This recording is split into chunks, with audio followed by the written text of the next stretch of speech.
Me llamo Mateo. It's Cinco de Mayo in Greene County. It's What's the Deal Soy Dora. with Adam and Neil.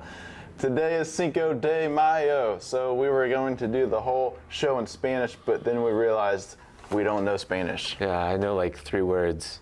So, Pollo. On my throat. Pollo. pollo y queso.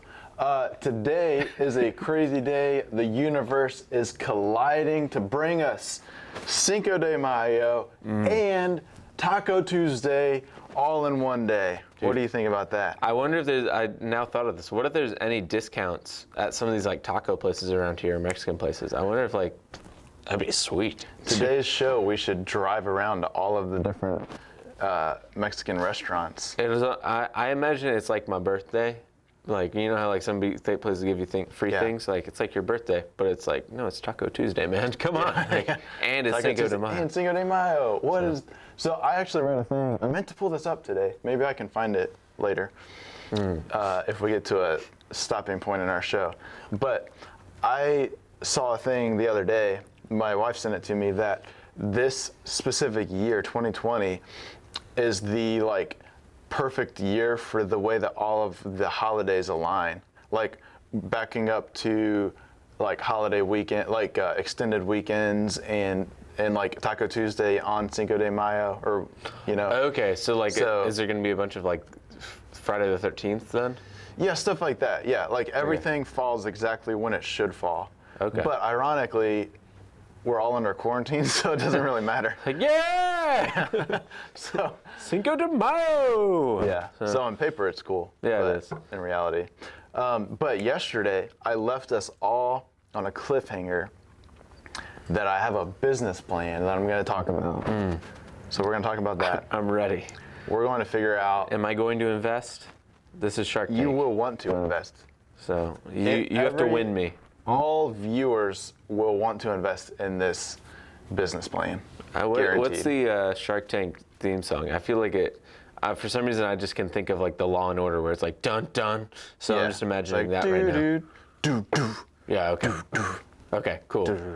Yeah. So win me over. All right.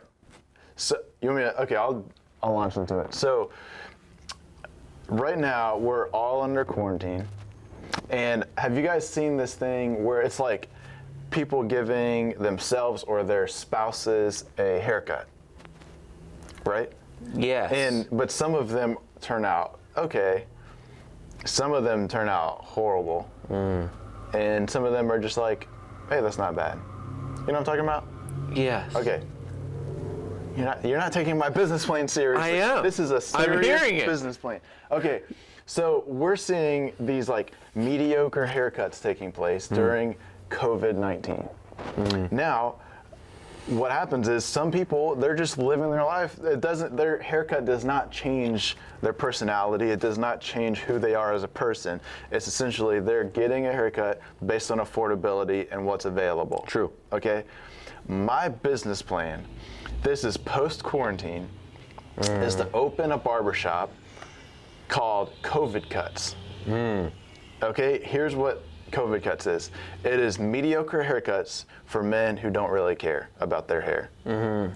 So, so what they do, you go into COVID Cuts, you say, here's $5, okay? Cheap haircut, $5. Maybe you get a meal, maybe you get a root beer, you know. So we have refreshments for people. You get a $5 haircut, but you gotta say, hey, I don't care that much about my hair. Like enough that I don't want, to do it myself, but not enough that if it is like a little off, that I'm gonna be like super upset about it. So the cool thing about COVID Cuts is that it doesn't matter who we hire. So you don't need a degree in hair to be hired by COVID Cuts. You can just say, open interviews today. Walk in, interview, boom, hired. It's gonna be the business plan of the future. So if you wanna invest, contact me, Neil, at visitlegacy.org. Where are you gonna have COVID Cuts at? Right next to Adam's Barbershop. Oh, wow. Competition, I see. I don't know if he'll like that. We're gonna rent out the space next door. Like, come visit COVID Cuts. Just kidding. Have you ever cut someone's hair before? No. Oh. But it doesn't matter with COVID cuts. Oh, true. Anybody can cut hair. I used to cut the guy's hair on my hall, like that. I lived on it at Liberty. See, you could work for COVID cuts. I can. Because you have experience, but you're probably Am not. I allowed to accept tips? Sure, I don't care. Okay. Yeah. Then maybe. What happens behind closed doors stays behind closed doors. Where do those $5 go to? Does it go directly to me, or does it go to your pocket? pocket? It goes into our business. Yes, but like, how much would I get out of that? Well, you would get a salary or like probably an hourly wage. Okay, how much is it? I'm wondering. Minimum wage. Okay, maybe. It's subpar haircuts. If we're professionals giving professional haircuts, I would give you like $30 an hour. But a subpar haircut, it still takes my time and energy of like going bzzz. I'm very, well, sure. I was very like going for the clean cut. Well, yeah, but at COVID cuts, you don't have to. That's true. You can just say, hey, we've got $5, 5 minutes, get your root beer, get out of here. 5 minutes, whoa. Yeah. That's a quick haircut. Hey, it's COVID cuts, baby. That's true. Wow. Baby, man, now I'm sold. All right, Cinco de Mayo, Taco Tuesday. I brought a taco. I guarantee that my taco is much different than yours. I guarantee that as well. Yours has like cheese on it. It looks delicious. I thought that was grease at first, which is also delicious. Yeah, it probably is a mixture. So I have full confidence that you do not have my ingredients. Yes. And this is why. In my taco, my main dish, of course, is antelope. That sounds awesome. Yeah. So I've got antelope, I've got a couple cheeses, and I've got some hot sauce. You have cookie butter, Aunt Jemima's syrup, classic Aunt Jemima, you can't go wrong. Ritz crackers, a banana, chili seasoning. Oh, you're still going. Belvita protein bar, and basil. Wow. Basil. So Matt basically brought his entire cabinet. I raided my cabinet of things that we haven't used. So these are things that are potentially, other than the chili powder, I thought that would add a nice, like, Dude, cookie butter, this is like savage gold thing. right here. It is. So Lauren and I, actually, this is what I found. I had cookie butter a long time ago, and it was delicious. And it was like one that we could like just scoop out. This one tastes a lot like a one of those crackers that you make a s'more with. Graham cracker? Graham cracker. For some reason, I couldn't think of it. Tastes like graham cracker. Thing I've been talking about since I was 4. It's delicious. But then I realized, I'll use this then. I just need something to scoop it out with. Is that gonna scoop? Dude, I'm a master at scooping things. You could use a Ritz cracker to. Hey man, but then there'd be cracker remnant. Oh, okay. All right. So while you make your taco, I'm gonna eat mine. So again, antelope meat. Is there anything else in it? I killed myself. Cheese, hot sauce, tortilla. What cheeses? Mozzarella, and That's Italian. I know. I'm bringing a little Italian to the Cinco de Mayo and sharp cheddar. So I'm gonna chow down. So I'm adding first cookie butter because it looks like peanut butter, but you need to have that good texture to really bring out the tortilla. That's true. Guys, come on. Is it good? Best Taco Tuesday taco I've had on the show by far. I've only eaten disgusting tacos, so I haven't really gotten good tacos. I had a little basil, because, sometimes you need that minty kind of flavor. That's true. Man, this is really good. April Training would be proud of me. I totally thought this would crunch. Oh, it's moist. It's moist? It's moist. It's supposed to crunch. I thought it was too. I think that something's wrong. Well, we'll find out when it's in my belly. So if Matt does not make it to the end of the show, it's because his cracker has... But that's a good thing. That's why I brought the Ritz crackers, because I was like, well, I might need some crunch. So now I have my Ritz Crunch. Oh, I forgot. I also put some seasoned salt on here. Your seasoned salt's better than mine. Okay. Now I gotta add some chili powder to it. Man, that's a lot. Hey, it's gotta be a healthy amount. It'll help clear out your senses.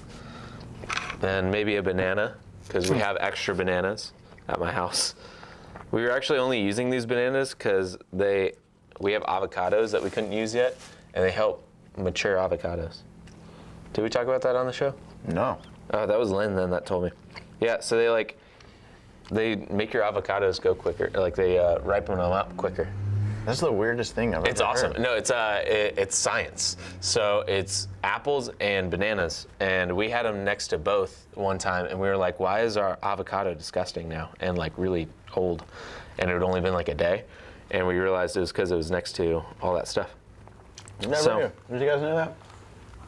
Yeah, so it's because Lynn chemistry. has half Argentinian in her blood. It's true. She should know this stuff. Yeah. Okay, so. Well, I'll take a few bites because it might take a little bit to get in between after. I looked really gross. Oh, I totally forgot. I just ate my whole taco. Some syrup Disgusting. for the sweetness. That looks like the worst thing I've seen in a long time. Well, you've looked at terrible things then, Wow. or I guess really good things, because this is awesome. Man, that I do not. I'm glad I'm not sitting in your chair right now.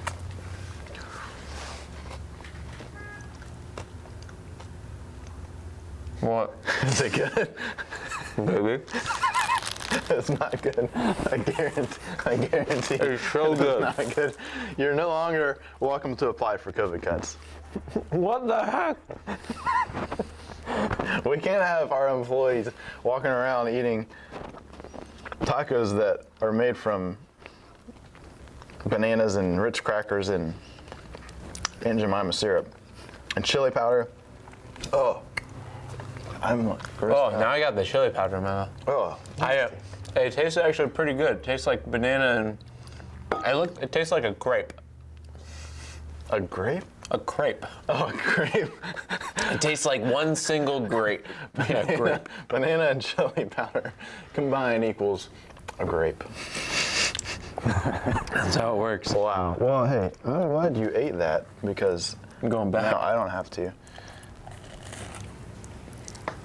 Guys and girls, this right here, what you are witnessing on live That one was a television bad bite. is the youth pastor of Legacy Church. So this is kind of a taste of youth ministry right now. You've got a guy who's got his head on straight, who seemingly knows what he should and should not be putting into his body. But he says, for the show, I'm going to put all of these ingredients together that don't make any sense, and I'm going to eat this taco, all for the pleasure of viewership. It's the same thing with youth ministry. We got these students coming together. Matt says, you know what? We're going to do this outrageous task so that students can have the pleasure of watching it. So, youth ministry in a nutshell, you washed it down with a banana because it was so gross. Yes. I know, that's what you did. Okay. No. So you and Lauren, again, we talked about it yesterday. You guys just got married. So one of the first things that a lot of newly married couples do is they get a pet. Yeah. So is that something on the horizon for Matt and Lauren Schwank? Yes. All right, let's hear it.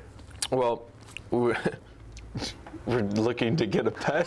What are you looking to hear? The type of pet. Yeah, type of pet, species. So we really want a dog.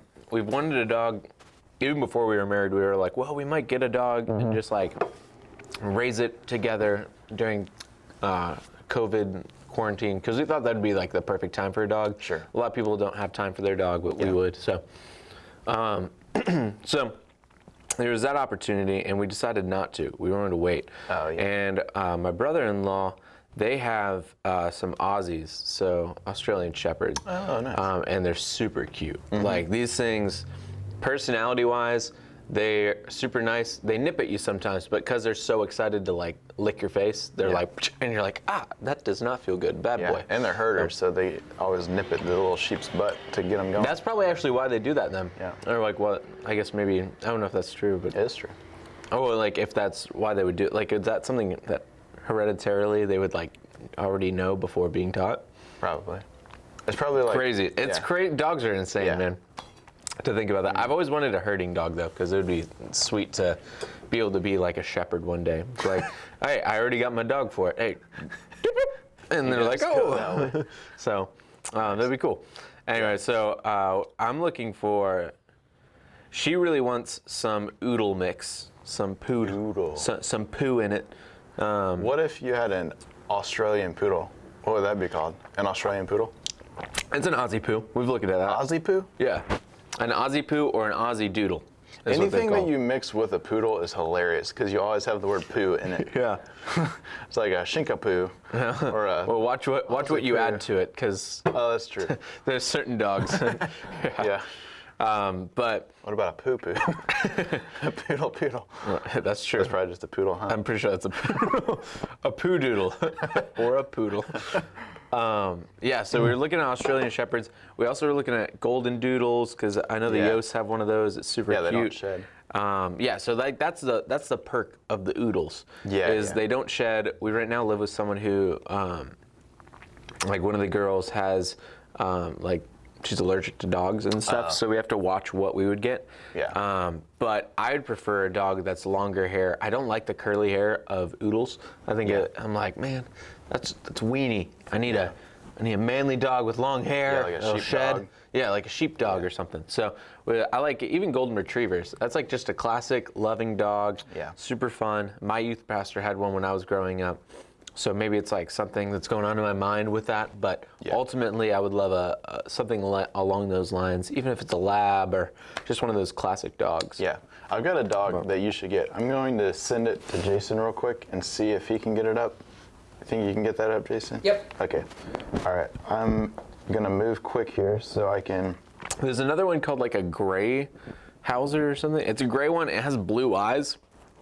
It is beautiful. It's like one of these dogs where I look at him like, wow, you look. Yeah, it's like it's like the. Sorry. It's like the what are those ones? Oh gosh. Greyhound? No. Great Husky. Dane? It's the Huskies. Like the eyes on the Huskies are. Huskies are beautiful. sweet. So, yeah, like because we watched Togo, originally I wanted to get a dog like that. Because like, how cool would it be to have? It's called like a type of husky, I think. It's the Togo dog. Oh yeah. I think it is a Husky, right? Or It not? might not like technically it is a husky, but there's a specific like name for the husky that it was named after like their main character dude. Gotcha. Because he like bred those type of dogs. Yeah. But so we look at those dogs. I just think they're sweet. It'd be really fun to have some dog running around. Yeah. We want a puppy. I also was like down to rescue a dog, so it'd be okay to get an older dog if we rescued it. Hey, I actually know of a Husky rescue place in North Carolina. So if you want to rescue a Husky. Got it. Okay, Jason's got our picture. This is the dog that you should get for your family. That is a beautiful dog. Do you know what this dog is called? Ugly. It's called a Chinese crested dog. Oh, I hope no one has a dog like that that I called ugly. It but won't shed. It doesn't. Well, it probably does shed from its tail, feet, and head. Oh, these dogs are so ugly. It's amazing. It actually like, the more I look at it, the more majestic it gets. But it reminds me of like a naked mole rat with like a wig on. So, I'm pretty sure nobody has one of these at our church, but even I hope so. even if they do, Otherwise, we just wrecked them. if they do, I would like to know the purpose behind. Like, what is your desire in owning this? Because you don't get it out of beauty. I'm sorry. Like, that's just not a dog you look at and say, that is a good looking dog. Although, people have said that you get the dog that you like want to look like, or that you look like. So I'm just saying, like, this is something that I heard. I watched it on 101 Dalmatians. Yeah. On a movie from Disney Channel called Life is Rough when I was growing up. Yeah. They always say, like, you look like your dog, or you're going to look like your dog. So. Oh man, so definitely don't get that. Yeah, that's why I don't want to get that. I want to get a dog that's like me in some way. Let me think of what dog would look like you, man. I What dog think would I look like? that I could see you being a. Okay, we've got the greyhound. I think actually the point of that is proven with Bailey. Like, Yeah. you don't look like Bailey, but you look like someone who would own Bailey. Oh yeah, right. Like, you know, like, cause it's like she's a bird dog. Yeah. Every once in a while, you're just like randomly cooking, and then she'll be like, whoop, Yeah, like, looking that's around, true. and I'm like, Neil would do that if he saw a deer. He'd be, That is very true. So- We went to our aunt's house yesterday to take pictures, and she has bird feeders everywhere and trees and everything. And Bailey was in heaven. She like was standing underneath of the tree, staring at it with her little paw up, like on full point, for like minutes at a time. She would just be staring at the tree. Like we're all Dude, she's into having it. fun. Yeah. And I do the same thing. Like you said, when we're driving down the road, I'll be like, oh, there's a deer. And I'll like point While out you're all the driving, different- yeah. you're like, I know. whoa, Yeah. look at that deer. Sometimes it's dangerous, but Hey, life is danger. yeah. You gotta live life on the edge by spotting wildlife on the side of the road. So, okay, obviously a dog is like that's what you guys want to get. It's Yeah. what a lot of people want. Yeah. But let's take dog, let's take cat, let's take Fox. I want a fox. you don't even know what my question is. It totally was. I do know. It was going to be, what animal would you eat? Fox. Okay. All right, yeah, so take the classic animals out, dog, cat, you would want a fox. I'd want a fox because I Alright. think a fox, it's like a mixture between a dog and a cat, and it's like it's that's got the ability of both. Where like a cat is kind of sly. Yeah. I hate cats, and I'm sorry for people that love cats, but for me, I'm just like not a cat guy. Some people I live with own cats, and like it happens to be that when they own cats, like I start to like them a little bit more. But my initial reaction is like ew, but if a fox is it, then it has like the slyness of a cat and like the slick, cool, like that kind of thing. Yeah. But it has like the personality of a dog sometimes. And it's like it can bark, Sure. it can bloop, bloop, bloop, bloop, bloop, bloop, do that thingy. Yeah. What does it say? I don't know, but it says stuff. So So I would like to point out to our viewers that whenever Matt comes over to my house, the cats always end up on his lap, and he always is petting them. it's true.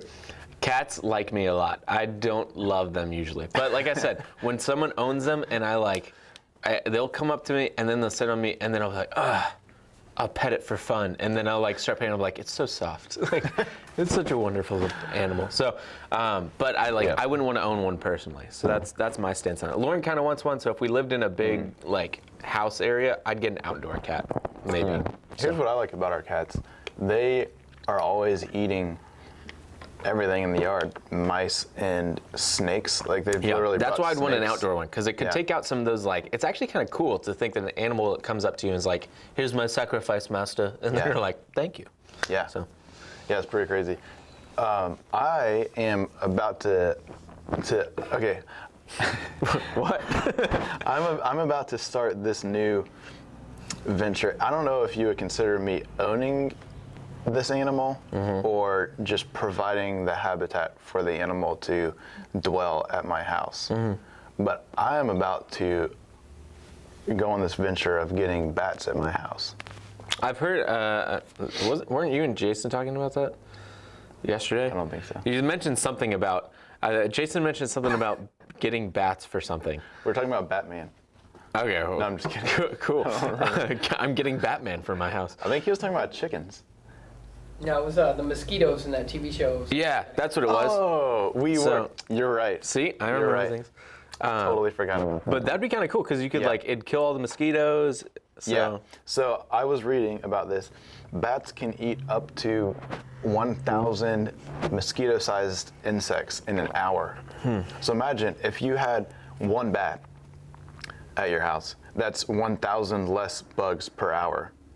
If you had 3 bats, that's 3,000 less bugs per hour. Is it an exact science? Well, I mean it like roughly. But Okay. That's pretty crazy though. That is insane. It would be. I mean, they really only eat the ones that are above you, like, because that's where they kind of chill. They never really come to our level. Well, they scoop down. I guess they and all do, around. but like I It's all always about like that whenever sonar we light. see bats like at night, I'm like, oh look, there's a bat up there. Not like And bugs that are annoying me are the ones like right here. But I doubt I'll be like talking to you and randomly. Boop. Yeah, but they're ridding them in your atmosphere. That's true. So like at my house, these bats are going to be hanging and eating bugs. And it's a rumor, like bats don't bite people. It's a rumor. And What about vampire bats? okay, we don't have those here. You are could in get them if you're getting a pet. You can. Transylvania. Well, fair enough. Speaking of Transylvania, What? I went on a mission trip to Romania. Yeah. In like '08, and there was a team from Australia that was meeting us there, and they took a stop by Transylvania on the way to see us, and on the drive up to the famous like castle thing in Transylvania where Dracula was like thought up or whatever, they saw this guy on the side of the road, stopped, led him to Christ, and then come and met us. So it was just crazy. That's cool. I mean, I had no idea where It was a where really that was random going. story, but on the road up to Transylvania, some guy came to know Christ. On a That's mission cool. trip I that thought you was were on. gonna say he was like a vampire, and then you went with he got led to the Lord, and I was like, that's probably a more wholesome way of like a better thing than that he was a vampire. That's so. true. It presents an interesting dilemma right now because we're in a time where obviously outreach is a part of what we do as followers of Christ. So it's like, how do you continue to do outreach in the midst of a global pandemic? It's like we're quarantined. Obviously, I mean, we're looking out at our windows now and there are people driving left and right. But ultimately, we're quarantined. Yeah. So we can't really like go out and evangelize the way that maybe we have done in the past or are used to or have, ideas of. So what are some ways that we can reach our neighbors and our coworkers and people in our community? That's a good question. I think that's something that you kind of mentioned a couple weeks ago. I think it was 2 weeks ago when you preached, right? Yeah. Yep. So 2 weeks ago, you were like kind of mentioned those ideas of like, let's encourage people, let's be Christians on the front line, like reaching out to people just as like they did in the past and in other plagues, and how like Christianity came out like ahead in a lot of ways. So in the same way, like Lauren and I, like we loved that because that was like something that we took up the challenge of, and we just made care packages for a couple different people. One we dropped off at a random person's house. The other one we dropped off at one of our friends' houses. Nice. His name's Z. We got to know him and just someone who we wanted to invest in. And so we went to their place, dropped off random care packages. So that's a way to kind of evangelize. In the note, like we wrote out a bunch of, we wrote up the gospel, said who we were, and like the whole purpose of why we were doing this and things. Yeah. And so that's one way, care packages, as well as, I remember I was in an evan class this past semester, and he was like sending out a thing. So we have to do a project called Servant Evangelism, and you have to do something to kind of serve the community in some way, serve non-Christians, and somehow evangelize to them. So he was like, well, during COVID, these are a list of things. I remember the top one was giving blood, and he was like, when you give blood, not only do you have that contact with the person who's taking your blood, so right then, like, talk to them about life, but you're also like literally helping save people's lives right now. So like that's just one way to serve and be involved in the community and be helping people too. So those are just a couple ways that I think of. What are some ways that might come to your mind? No, that's a good thought. I think for me, the same thing. I mean, I talked about it a couple weeks ago, but just that whole mentality of who do I know who might not being reached out to right now. And it's tough because we have a church community with a lot of people, and there might be people who are not feeling like they're being reached out to. And it's really important, I said it in the message, that we shouldn't depend on people reaching out to us, but we should be the ones to reach out to others. And so if you have that kind of mentality, then you're going to automatically feel a sense of connection with other people, because you're going to be reaching out and making those contacts. Yeah. And but we should be individually thinking, who is it that I know who might not be being reached out to right now? So that's a big piece of it. Yeah. And obviously, like, a lot of people we might reach out to are followers of Christ, but are there people in my workplace or community who don't know Christ, who might not be being reached out to right now? And picking up the phone and calling them. I think intentionality is huge right now. It's really easy to let time pass by and just kind of like go on with your projects and do different things around the house and spend time with your spouse or loved ones, and just kind of forget about the whole idea of reaching out.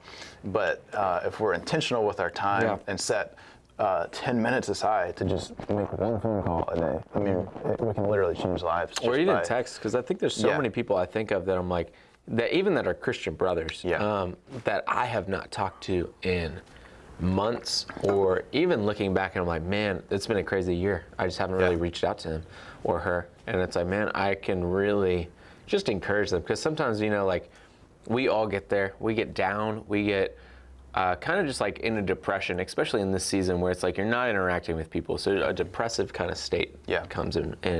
And like having someone just be like, hey, I'm thinking about you. I love you, man. Or like, I love you, girl. And like, just hope you're doing well. Whatever's going on, like, how are you doing? And usually it's only like a 5-minute text. Yeah. Like, it's never even like, the text exchange rarely ever even goes on beyond that. Sometimes like it's actually really good, because I had like an interaction with one of my friends who's a youth pastor, and we just talked, and I realized how much like he's in a similar place that I was at, and that I was just able to speak life into him on certain things, as well as just feel like, oh, I'm not abnormal for having different thoughts, or like abnormal for having different feelings toward things. So it was just such a good affirming time of like, oh, let's speak life into one another. And so it's always so good that like it's being intentional is huge. And so I like what you said there, like think of those people that you can reach out to and be intentional with. For sure. So there you have it, guys. Go pick up the phone, call somebody, text somebody, and that's all the time we got for today. Happy Cinco de Mayo. Eat a taco. Go eat a taco. Make sure to have some, nachos or something. Nachos, burritos, and watch your favorite movie that has Spanish connotations in it. Yes. I don't know what that means, but go have fun. Or Dora the Explorer. And what makes nachos? What makes these nachos special? It's because they're nachos. See you guys.